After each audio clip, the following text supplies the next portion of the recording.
The best part of Christmas is sharing something special with your special someone. I can't wait to see Shrek's face when he opens my gift, festering swamp eel eggs. I got Christmas all wrapped up.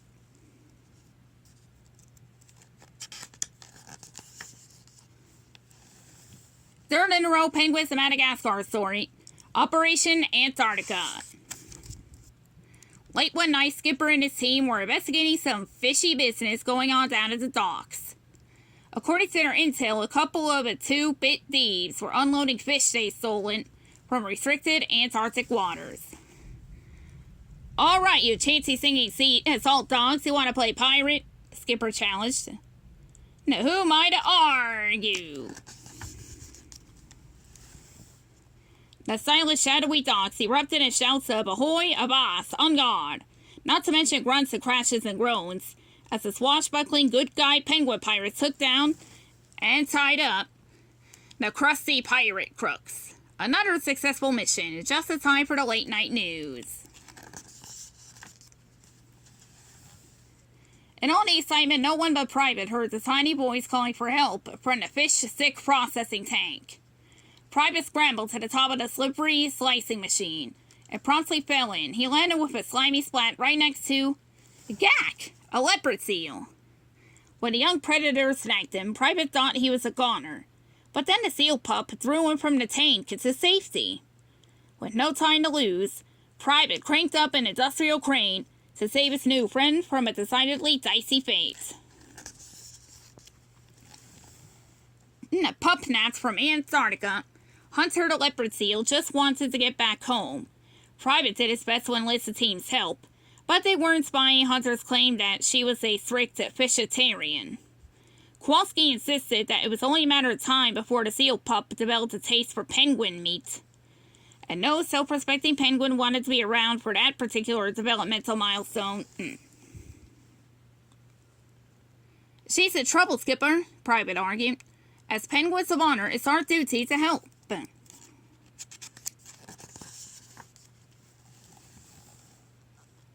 "You should splash down somewhere in the East River," Kowalski told Hunter as they tied her to a catapult. "Then go south." "She's only a pup," Private objected. "She'll never make it to Antarctica on her own." Kowalski was already hitting the eject button when Private leaped onto the catapult. Before anyone could even say, "Oops!" both Private and Hunter were hurtling into the night. The pair landed with an enormous splash in the East River, 8523 miles from Antarctica. Road trip! "Boys, Private just hitched a ride on the Pine Nuts Express to New Deadburg," Skipper announced gravely. "We don't let a man swim into seal-infested waters alone. Even our most naive man." Without further ado, the team fired up the submarine and set a course for Antarctica. By the time Skipper realized he also had a hitchhiker, it was too late to turn back. For better or for worse, Julian was outnumbered their ridiculously risky rescue mission. The Psycho Seal attack on the submarine came out of the blue. "Nice try," Skipper taunted. "No tiny-brained seal skull could pound through 6 inches of steel." Unfortunately, the tiny-brained seal skulls had no trouble pounding through glass. The sub began to sink. Acting quickly, the team launched Julian, their unseaworthy stowaway, towards the surface via the torpedo tube. Then they struck out into the treacherous, predator-infested waters of Antarctica.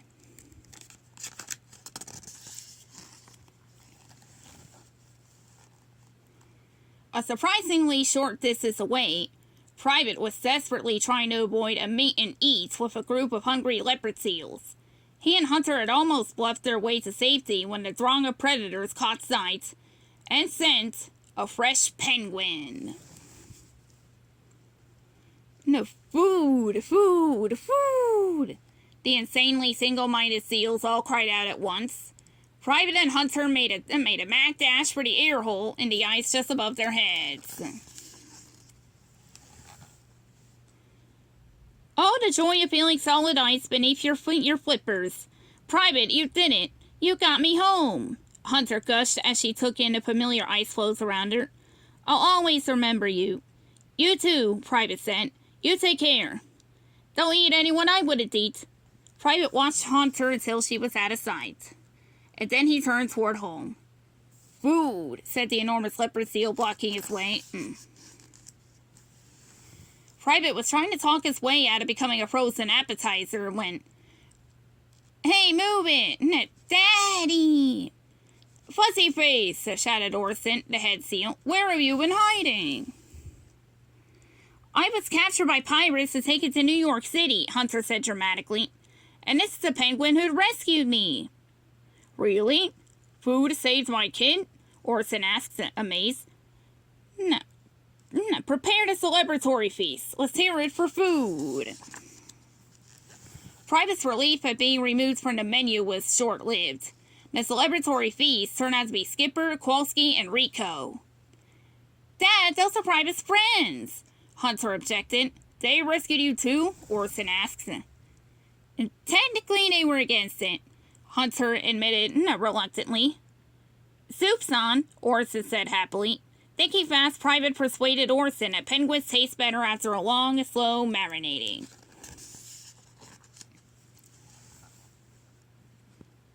Time was running out for the mostly marinated friends when Hunter took matters as his own flippers.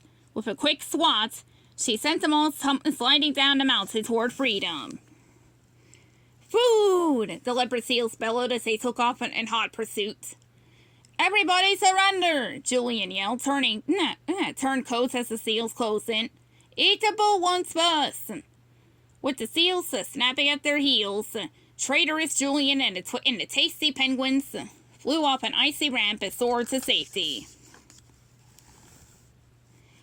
All set to follow his friends, Private saw Orson take a disastrous tumble. The big seal was careening out of control towards cliffs of jagged ice. Private detoured to intercept his friend's dad and threw on the brakes. The pair skidded and finally came to a shuddering stop right at the edge of a cliff. Food, you saved me? Orson asked, stunned. Well, yes, my instinct said to run, but we can't always listen to those silly things, can we? Private said. Everybody okay? Hunter asked breathlessly. Orson looked over his daughter's shoulder at the fast-approaching seal mob. Go on, get him out of here, he said to Hunter. I'll miss you, Private said. Then he climbed trustingly to Hunter's mouth, and she tossed him to safety. Private, I may have misjudged that predator. And you, Skipper said. If a penguin and a leopard seal can learn to get along in this crazy mixed-up world, then maybe there's hope for all of us. Julian snorted. Well, Skipper corrected. All of us minus one.